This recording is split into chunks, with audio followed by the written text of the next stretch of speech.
Hey guys, so unfortunately not going to make it in again today, still feeling a little sick, but I wanted to be able to communicate with you and talk a little bit about what you're going to be doing today.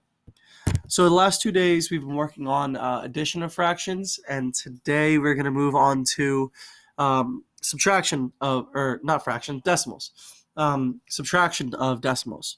You're going to be doing page 140, numbers 1 through 6, page 141, 7 through 12, and the entire page on page 150. So let's take a look at what that looks like. On page 141, we're going to go to the bottom of the page. That's numbers 1 through 6. And then on the next page, so it's top 7 through 12. So you can do a lot of the work in here. All right, so let's do one of these together. 13.54 minus 6.7.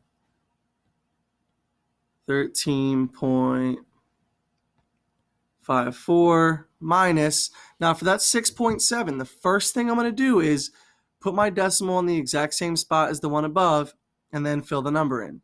Ones line up with ones, tenths line up with tenths. All right, here we go.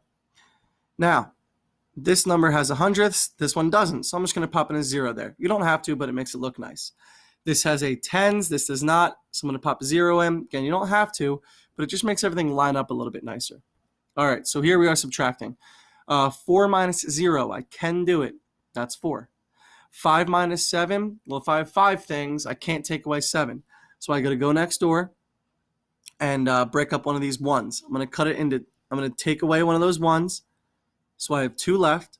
I'm going to break it into 10 pieces and add it to my tenths. So instead of 5, now I have 15. So here we go. 15 minus 7 is 8. Got to pop my decimal in, exactly where it was before. 2 minus 6, I can't do it, but I can actually think of this just as 12 minus 6. There's a 1 in the tens place, and then 2 in the ones place. That's just a 12 minus 6 is 6. So my answer is 6.84. Again, make sure you're lining up your decimals, and if you have to borrow on subtraction, make sure you do that. You can really get tripped up here and forget to borrow and say something silly like 0 minus 3 is 3. Well, if you have 0 things, you can't give away 3 things. All right, so there's your sample for that one problem. Now let's talk about the word problem. On page 150, this problem should not just take you 5 minutes of just writing some stuff down. All right, what I want to see is our problem-solving process. There's information at the top of the page, and then 4 questions you have to answer about that information. I want to see prepared answers. I want to see models. I want to see you taking your time and using the tools that we learn, not just saying, oh, wow, there's a lot of words on this page. I don't feel like doing it. No. Slow down. Take your time. There's room on this paper to write, to draw your models and show some work. You can also get a piece of paper to show your work.